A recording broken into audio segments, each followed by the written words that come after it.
Welcome to the Veteran Entrepreneur Network. I'm your host, Cameron Burrell, Army engineer veteran, entrepreneur, and fleet services operator. On this podcast, we discuss entrepreneurship, business funding, leadership, logistics, fleet operations, marketing, and real-world business lessons designed to help entrepreneurs grow and scale their businesses. Let's get into today's episode. Hook. Quick field story. I was on site with a mobile wash business owner last fall. They were preparing informal financials for a potential buyer and feeling stuck.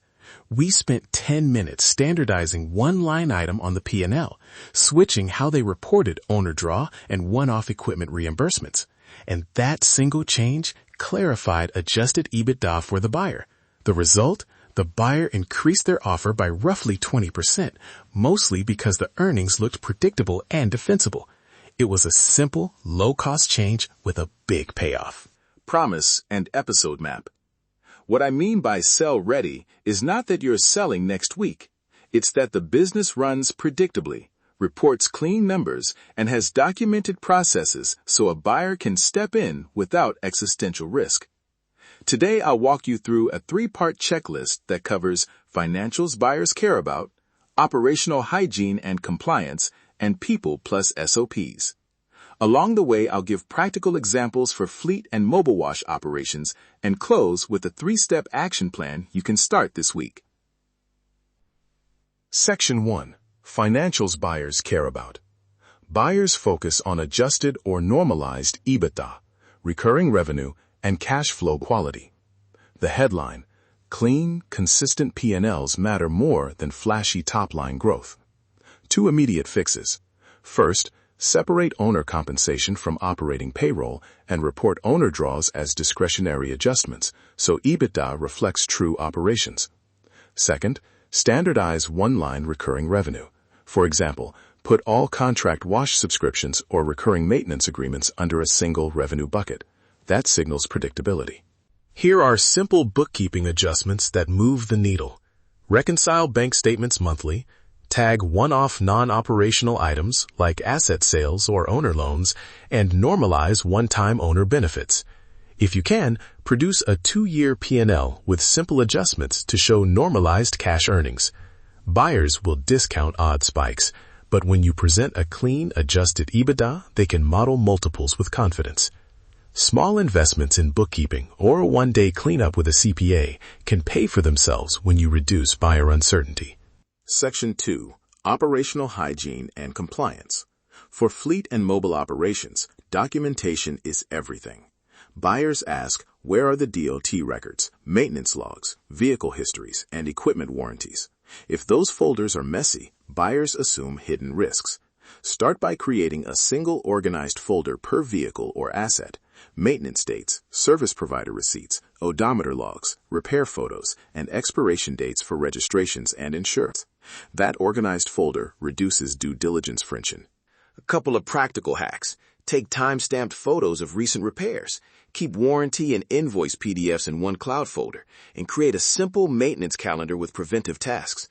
For DOT files, make sure driver qualification files, drug and alcohol testing logs, and inspection reports are up to date and easy to pull. Buyers don't want surprises in the yard. They want a clear, auditable trail.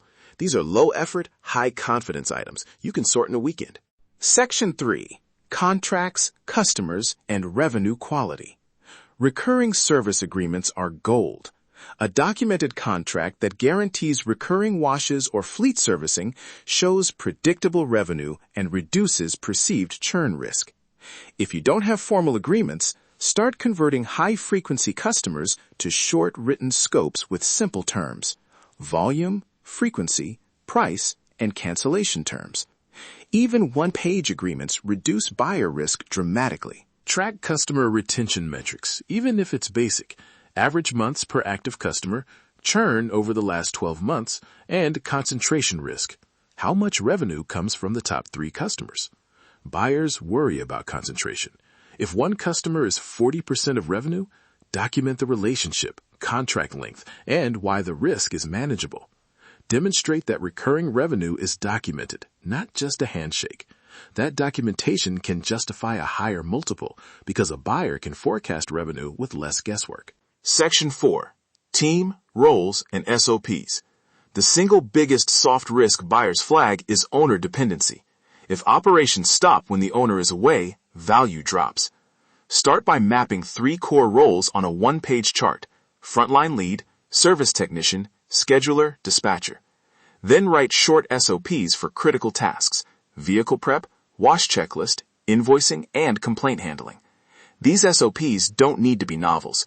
2 to 3 bullet steps that ensure consistency are enough to show repeatability. Cross-train at least one person on the frontline lead tasks and document one escalation path so that when something goes sideways, a trained backup can respond. Consider a simple leadership ladder: lead tech, lead supervisor, owner. Even modest documentation of roles and a weekly ops checklist give buyers confidence that the business can run without the owner in the cab every day. Section 5. Low-cost valuation boosters. These are tactical, high ROI moves you can implement quickly. 1. Tighten list pricing and document a formal pricing policy so you can show margin discipline. 2. Start a preventative maintenance program and document cost savings or uptime improvements. 3. Create short training checklists and photo proof of staff competency. 4. Adopt one small tech improvement, a scheduling app, digital invoicing, or a basic CRM, and track before-after metrics for dispatch efficiency or collections. Each of these moves lowers buyer friction. For example, documenting preventive maintenance reduces unexpected CapEx concerns. Implementing digital invoices reduces DSO and improves cash visibility. These are small, inexpensive changes that directly address buyer questions and can increase perceived value without heavy investment. Recap and 3-step sell-ready checklist. If you only do 3 things this week, do these. Step 1. Clean and standardize your P&L. Separate owner compensation, normalize one-off items, and produce a 2-year adjusted EBITDA statement. Step 2. Create an asset folder for each vehicle and major piece of equipment with maintenance logs, invoices, and warranty information in one cloud location. Step 3.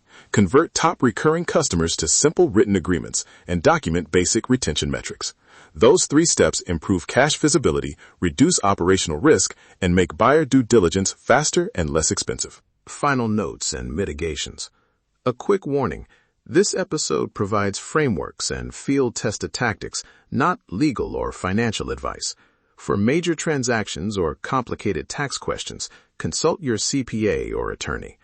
Also, if you're worried about unsettling staff, frame cell readiness as operational improvement and optionality. Communicate small changes as investments in reliability and career stability for the team, not as immediate plans to sell.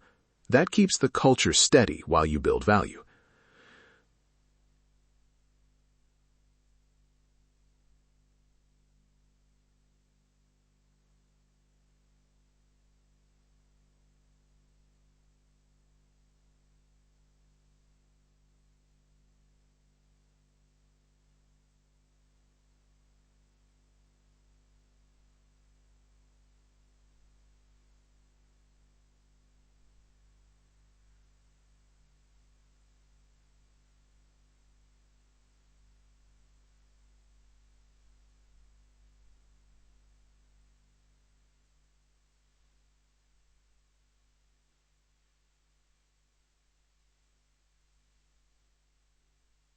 CTA, if this episode brought you value, share your sell-ready wins with me on social. I post templates and quick checklists. DM me if you want templates for adjusted EBITDA, a P&L markup example, or a vehicle folder checklist. Follow the show for more field-tested business strategies and tag a fellow owner-operator who needs this. Real-world business, real strategies, real results. Thanks for listening to the Veteran Entrepreneur Network. If today's episode brought you value, be sure to subscribe, leave a review, and share the podcast with another entrepreneur, veteran, owner-operator, or small business professional. Our mission is to help entrepreneurs build stronger businesses, improve their operations, create new opportunities, and achieve long-term growth. Keep building, keep learning, keep leading, and keep moving forward. We'll see you on the next episode.